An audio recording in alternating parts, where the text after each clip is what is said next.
আজকে আমরা শিখব এই যে কোনো বিষয় হওয়ার ক্ষেত্রে কি ব্যবহৃত হয়।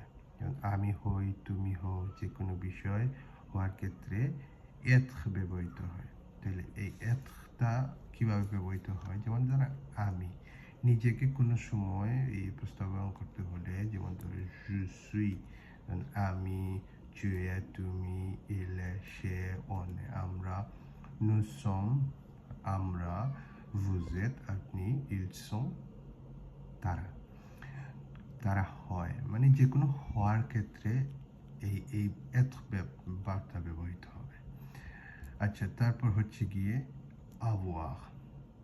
avoir হচ্ছে আছে বা এই থাকা, যে কোনো বিষয় হলে avoir ব্যবহৃত হবে। যেমন j'ai, আমার আছে, tu as, তোমার আছে, il a, তার আছে, on a, আমাদের আছে, nous avons, আমাদের আছে, vous avez, আপনার আছে, ils ont, তাদের আছে।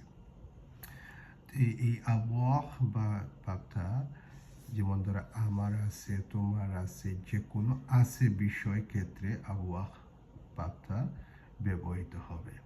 তো এটা একদম ইজি বা একদম সহজ। যদি আপনারা একটু মনোযোগ দিয়ে দেন তাহলে এটা সম্ভব। এটা কোনো বিষয় না, এটা একদম হালকা, আপনার যা শুধু সময় দেন।